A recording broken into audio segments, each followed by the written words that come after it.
What if the American dream, the promise of prosperity, freedom, and security, could be achieved without chasing endless wealth? For generations, people have been told that success means bigger houses, newer cars, and climbing ladders that never seem to end. But what if there's another way? A path where fulfillment isn't measured by excess, but by enough. In this chapter, we'll explore how the dream of a good life can be lived fully, even on a shoestring. Rethinking the dream, the phrase American dream, has always carried an almost magical weight. It suggests a life of security, dignity, and opportunity, an existence in which hard work leads to prosperity, stability, and happiness. For generations, this vision has been the guiding star for families across the country, and indeed for millions around the world who saw America as the land of promise. But while the dream still shines brightly in our cultural imagination, the way it is pursued today often bears little resemblance to its original meaning. Instead of freedom, the dream is now tightly bound to consumption. Success is measured by square footage, the make of your car, or the size of your paycheck. A new phone, a remodeled kitchen, the right school district, all of these are presented as milestones of achievement. But here lies the contradiction. Chasing these symbols often requires years of debt, decades of exhausting work, and a slow erosion of the very freedom the dream was supposed to represent. If you step back, the irony becomes clear. Larger houses come with heavier mortgages and higher upkeep. Newer cars carry insurance premiums and loan payments that stretch for years. The comforts we buy often end up owning us, demanding more hours at the office, longer commutes, and higher stress levels. The treadmill of consumption keeps speeding up, yet few feel closer to a life of contentment. The truth is that the American dream was never supposed to be about excess. Its essence was opportunity, the chance to live with dignity, to provide for loved ones, and to pursue happiness in ways unique to each person. Somewhere along the way, though, this essence was distorted. What was once about freedom became about appearances. What was once a story of possibility became a script of endless acquisition. Living the dream on a shoestring means reclaiming its original heart. It asks us to redefine success, not by what we accumulate, but by how closely our lives align with our values. Enough becomes the measure. Not too little, not too much. Enough to live securely. Enough to nurture relationships. Enough to have space for creativity, rest, and joy. Far from deprivation, this way of living can feel deeply abundant because it focuses on what actually matters. Examples abound of people who have embraced this alternative. Some choose smaller homes intentionally, valuing freedom from debt over prestige. Others prioritize experiences, travel, time with loved ones, creative expression over the latest gadgets. Communities experiment with sharing tools, gardens, or childcare, creating networks that reduce costs while deepening connections. These choices don't reflect lack, but clarity, a conscious decision to pursue fulfillment over appearances. The surprising result is that simplicity often feels richer than extravagance. A smaller home encourages closeness among family members. A modest lifestyle reduces the need for overtime, leaving room for rest or passion projects. Freedom from debt allows for risk-taking, like starting a business or changing careers. In this way, the dream becomes less about what you display and more about what you experience. Freedom, meaning, and peace of mind. Of course, making this shift requires courage. It means questioning cultural messages that equate worth with wealth and resisting an advertising system built on dissatisfaction. It means confronting fears of scarcity or of being judged as less successful for choosing differently. But once you cross that threshold, you find that living with enough is not a step down, it's a liberation. This rethinking of the dream is the foundation for everything that follows. Without it, frugality feels like sacrifice, and simplicity like failure. With it, those same choices feel empowering, even joyful. The American dream on a shoestring is not about giving up on the dream. It's about recovering its essence. It's about realizing that success does not need to be loud, expensive, or exhausting. It can be quiet, modest, and deeply satisfying. Most importantly, it's about recognizing that the dream was never one size fits all. It is yours to define and yours to live. The high price of chasing more. At first glance, the American dream seems harmless, even noble. After all, who wouldn't want a stable home, financial security, and the freedom to enjoy life's pleasures? But when this dream is interpreted through the lens of consumer culture, it carries a heavy cost, one that drains not just wallets, but also time, health, and relationships.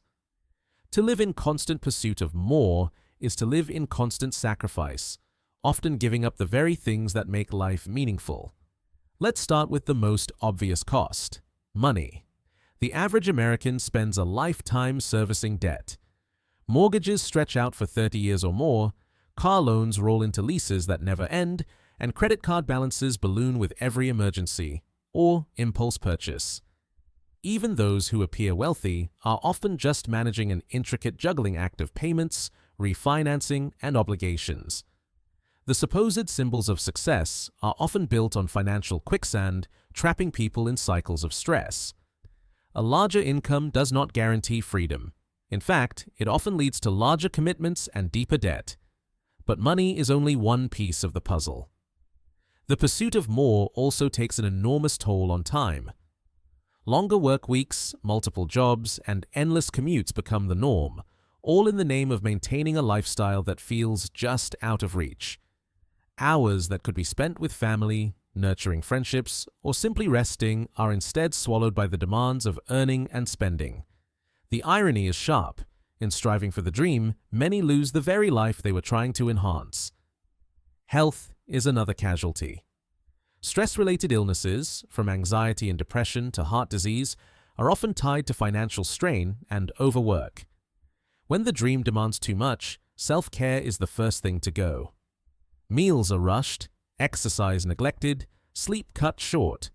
The human body was not designed to run on constant tension, yet millions push themselves past the breaking point to keep up appearances. The cost is not just measured in dollars, but in years of vitality and peace. Then there's the quieter, less visible cost: relationships. Families suffer when parents are too tired to engage, when arguments revolve around money, or when absence becomes the norm because of long work hours. Friendships fade when schedules never align, or when comparison and envy creep into conversations. Even communities weaken when neighbors retreat into private bubbles, consumed by their own struggles to keep up. Advertising and cultural pressure only amplify this cycle. Everywhere you look, there are reminders that you don't have enough. A bigger television, a newer phone, a sleeker car, all dangled like promises of happiness. But happiness never arrives, because each acquisition only sets the stage for the next desire. Psychologists call this the hedonic treadmill, the tendency to quickly adapt to improvements, leaving us just as dissatisfied as before. What feels like progress is really stagnation, disguised in shiny packaging. The high price of chasing more is not only personal, it's societal. Entire systems are designed to keep people consuming, regardless of whether it improves their lives. Education costs saddle students with debt before they've even begun their careers. Housing prices soar, fueled by the expectation that bigger is always better. Even retirement is marketed as a phase of consumption.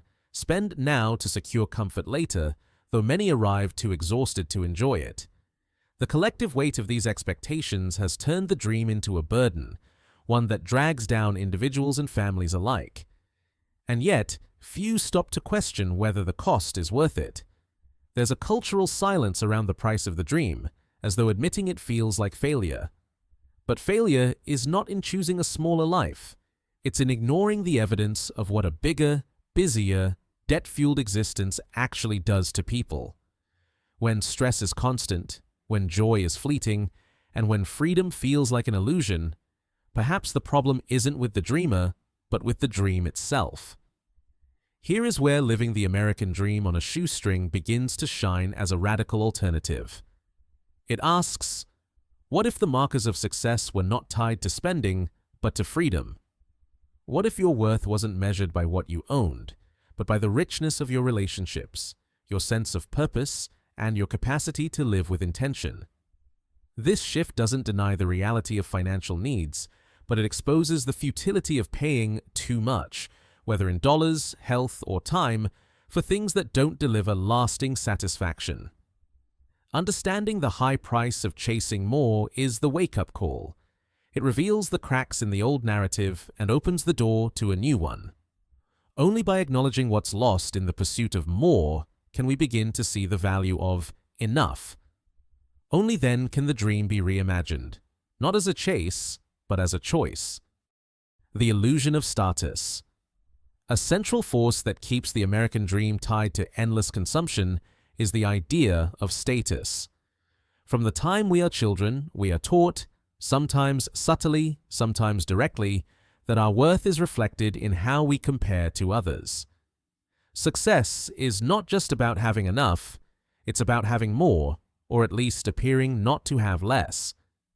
This pressure shapes choices at every level, from the cars we drive to the neighborhoods we live in, and it quietly drives millions into debt and discontent. Consider the simple example of cars.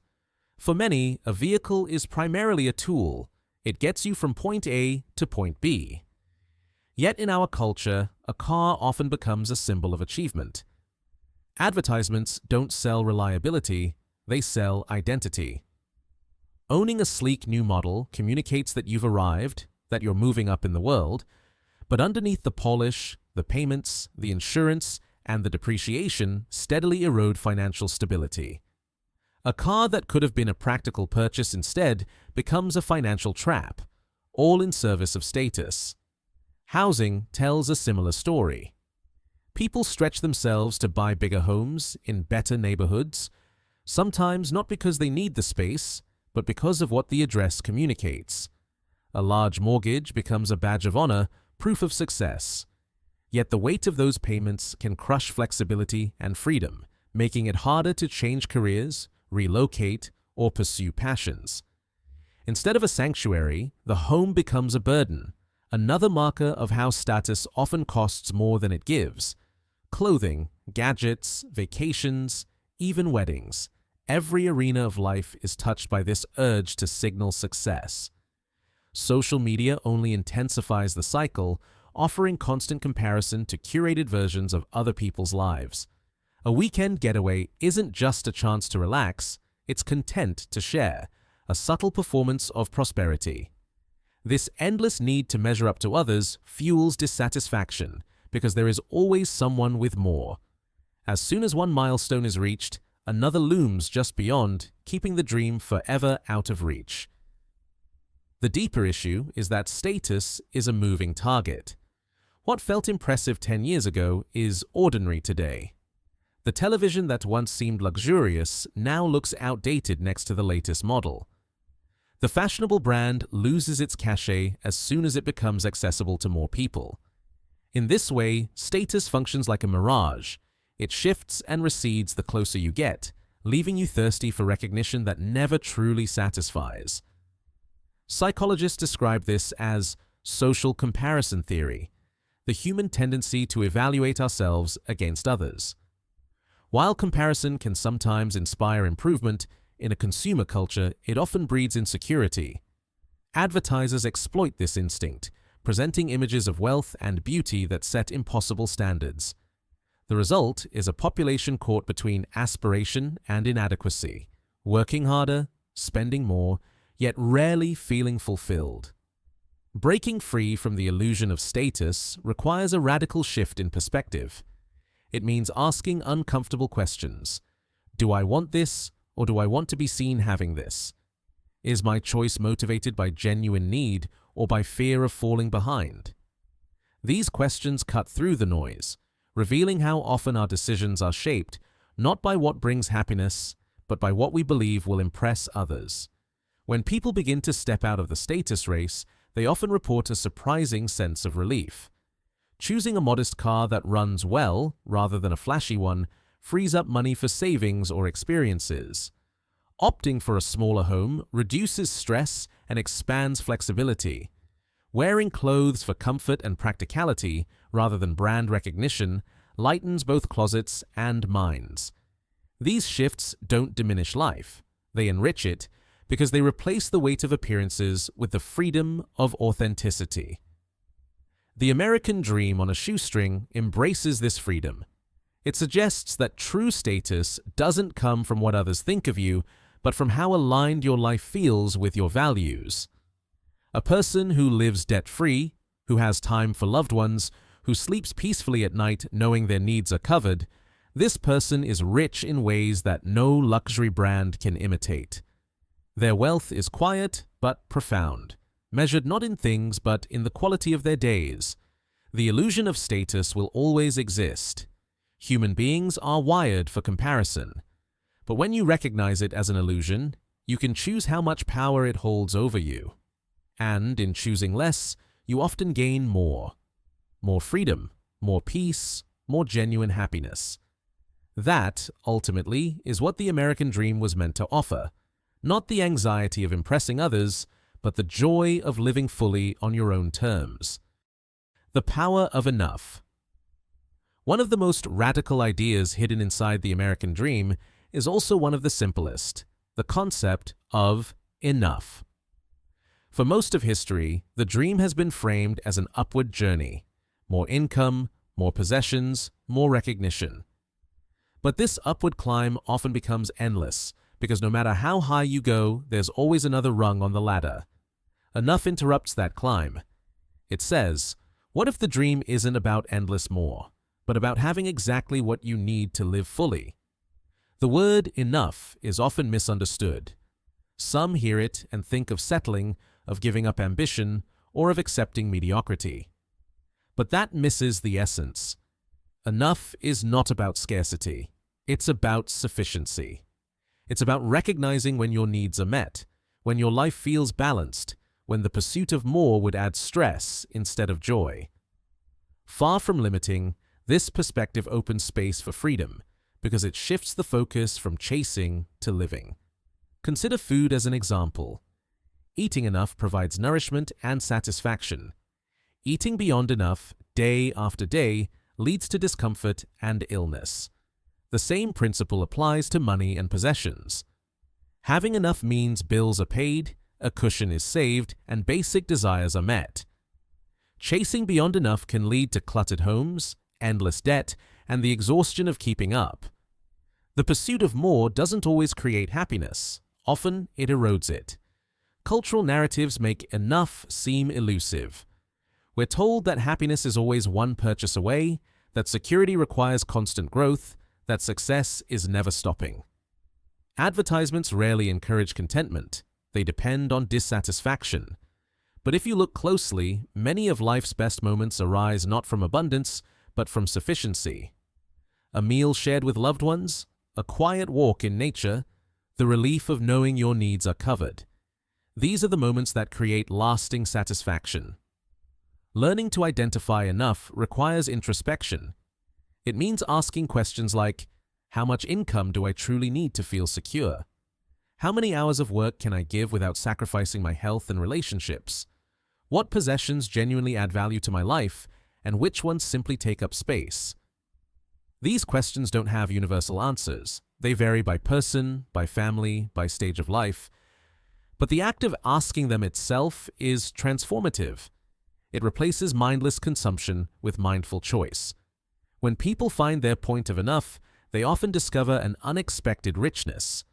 Freed from the need to constantly earn and spend, they gain time. Time to rest, to connect, to explore passions. Stress eases because financial obligations no longer tower over them. Relationships deepen because attention shifts from things to people. Even creativity flourishes because energy once spent on maintaining appearances is redirected toward growth and expression. The power of enough also reshapes ambition. Instead of striving for arbitrary markers of success, people can channel ambition into pursuits that matter: building a craft, serving a community, raising children with presence and care. Enough doesn't kill dreams, it clarifies them. It reveals which goals are authentic and which are simply borrowed from cultural scripts. It makes room for aspirations that are measured not in dollars, but in meaning. Living with enough can feel countercultural, even rebellious. In a society built on constant growth, choosing sufficiency looks like resistance. But history shows that some of the most fulfilled lives are built not on extravagance, but on balance. Writers, thinkers, and everyday families alike have found joy not by having the most, but by recognizing when they had enough. In doing so, they transformed their lives from endless striving into sustainable thriving. The American Dream on a Shoestring embodies this philosophy. It asks not how much you can accumulate, but how wisely you can live. It shifts the spotlight from wealth to well-being, from appearances to authenticity. And in that shift, the dream becomes not only possible, but accessible to more people than ever before. Because while not everyone can be the richest, anyone can learn to find enough. In the end, enough is not a compromise. It's a declaration of freedom. It is the point at which you step off the treadmill of endless more and begin to truly enjoy the life you've built. It is where satisfaction replaces scarcity, where clarity replaces comparison. And perhaps most importantly, it's where the American dream is restored to its original promise. Not the pursuit of things, but the pursuit of happiness. Creativity on a shoestring. When people imagine living the American dream on a shoestring, they often picture deprivation, bare cupboards, patched clothes, and constant sacrifice. But the reality is far more empowering. Living on a shoestring can spark creativity, resilience, and resourcefulness. Rather than shrinking your possibilities, it can expand them because it shifts focus away from what you can buy to what you can create. The result is not a smaller life, but a more imaginative one. Frugality has long been associated with ingenuity. Throughout history, families with limited means have invented clever solutions, repurposed resources, and built strong communities through sharing. A shoestring lifestyle doesn't strip away abundance, it redefines it. Instead of measuring abundance in dollars, it measures it in adaptability, in the ability to make the most of what's available, and in the freedom to live without being chained to debt. Take meals, for example. Cooking at home is often cheaper than dining out, but it's also an opportunity for creativity. Turning basic ingredients into satisfying dishes requires skill, experimentation, and care. The process itself becomes rewarding. Similarly, decorating a home with second-hand finds or handmade pieces adds character that mass-produced furniture can't replicate. Clothes can be repaired, altered, or repurposed into something unique. Each act of resourcefulness creates not just savings, but a sense of pride and ownership. This mindset extends beyond material goods. Entertainment on a shoestring doesn't mean boredom, it often means richer experiences. A walk in the park, a community concert, or a shared meal with friends can create memories that outshine expensive outings. When money is not the default solution, people lean into creativity, organizing potlucks instead of dining out, hosting game nights instead of bar tabs, or learning new skills instead of paying for convenience. These choices deepen connections and foster joy, proving that fulfillment isn't purchased, it's cultivated. Technology has also opened new doors for creativity on a budget. Access to free resources, online communities, and shared knowledge empowers people to learn almost anything: cooking, coding, repairing, or crafting without spending heavily. The internet has become a vast library, leveling opportunities that were once gated by money. A shoestring dream today can include skills and opportunities that would have been unimaginable a generation ago if one is willing to explore and apply them. Living on a shoestring also encourages resilience in the face of challenges. When circumstances shift, a job loss, a medical bill, an unexpected expense, those who already practice frugality are better prepared. They know how to stretch resources, how to adapt quickly, how to make do without panic. This resilience is its own form of wealth, offering peace of mind that no luxury item can buy. Instead of being at the mercy of every financial shock, shoestring dreamers are empowered to navigate uncertainty with confidence. Perhaps most importantly, creativity on a shoestring strengthens community. When people cannot simply outsource every need to a purchase, they turn to one another. Neighbors trade skills, families share tools, friends collaborate on projects. This interdependence builds bonds, revives traditions of cooperation, and creates a sense of belonging that consumer culture often erodes. A community of resourceful people can achieve abundance together that far surpasses what individuals could buy alone. Critics may argue that such a lifestyle lacks ambition, but the opposite is true. It requires ambition of a different kind, the ambition to live authentically, to prioritize freedom over appearances, to craft a life that reflects values instead of marketing campaigns. It's ambitious to resist the pressure of endless consumption and to choose sufficiency with pride.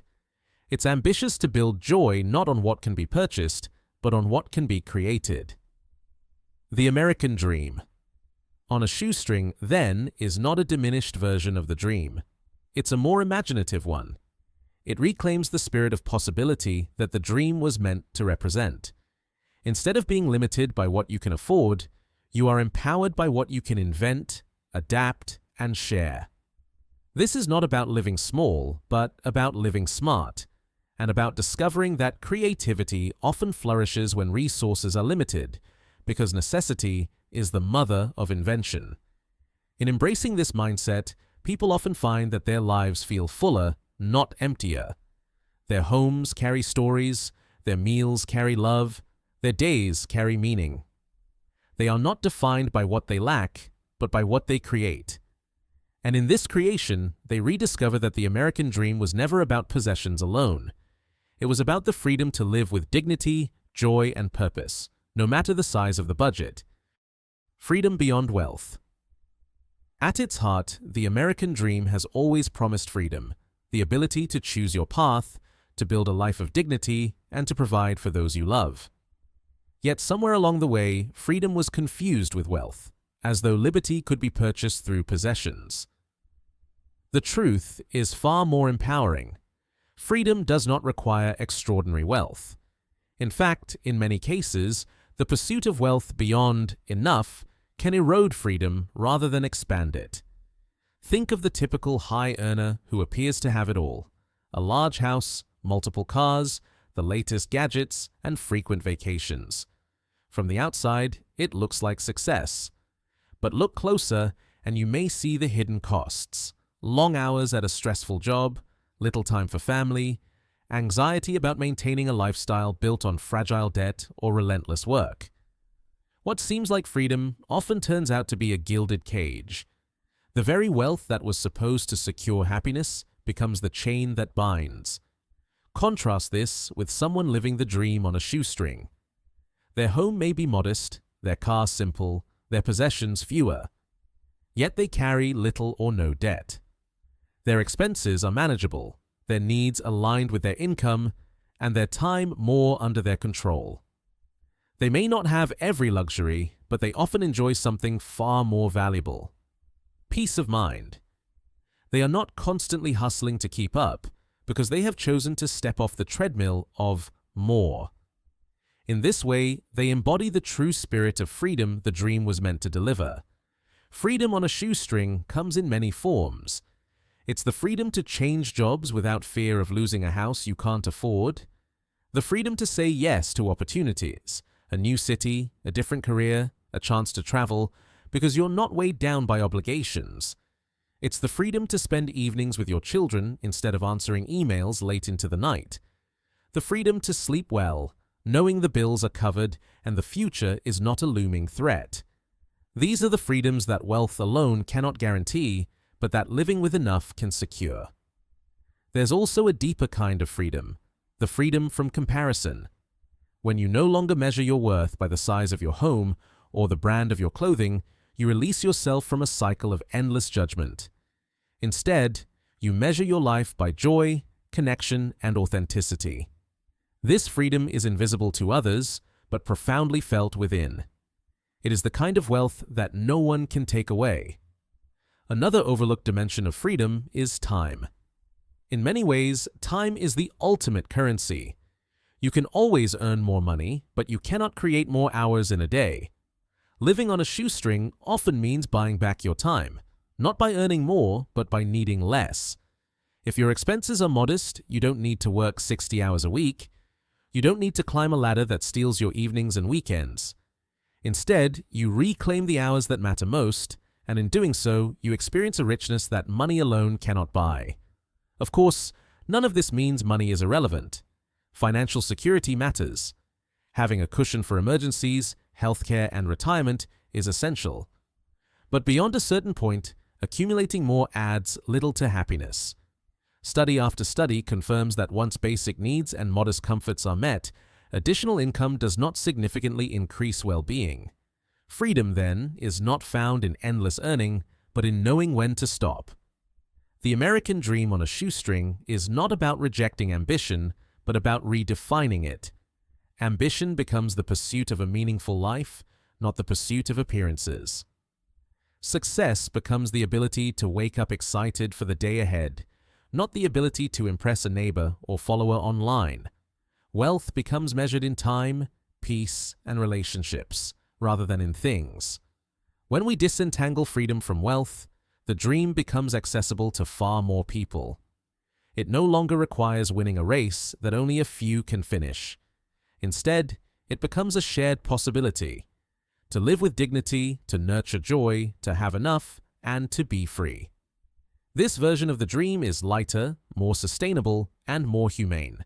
It does not pit people against one another in endless competition, but invites them to discover fulfillment within their own means.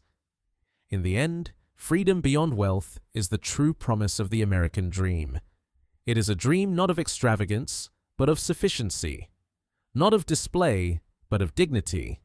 Not of endless striving, but of choosing to live fully with what you already have. On a shoestring, the dream does not shrink, it expands, because it finally delivers what it was always meant to offer: the freedom to be fully, authentically alive. That wraps up the American dream on a shoestring. We've seen that true wealth isn't measured by possessions or status, but by freedom, peace of mind, and the ability to live fully with enough. By rethinking the dream, we open the door to a life that's creative, intentional, and deeply satisfying. Next, in There's a Better Way to Live, we'll explore how to build a life of balance, purpose, and lasting fulfillment.